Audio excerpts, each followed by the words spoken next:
আল্লাহ, কেমন প্রেরণার বাতিঘর তারা।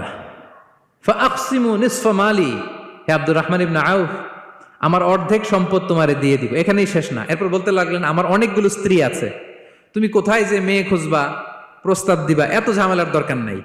আমার কোন স্ত্রীকে তোমার ভালো লাগে বলো, তার যদি তোমাকে ভালো লাগে তাহলে প্রয়োজনে তাকে আমি ডিভোর্স দিয়ে দিব, তাকে নিয়ে তুমি সুখের সংসার করবা।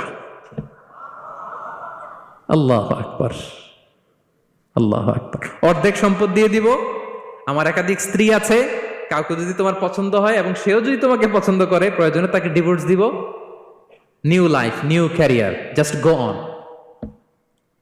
আমরা এই সুযোগ পেলে কি করতাম? সাথে সাথে অর্ধেক সম্পদ নিয়ে নিতাম, ঠিক কিনা? আব্দুর রহমান ইবনে আউফ, প্রেরণার বাতিঘর, উনি কি করলেন? উনি বললেন লা হাজাতা লি ফি যালিক, আমার ভাই তুমি যে বলছো, এ সাদ ইবনে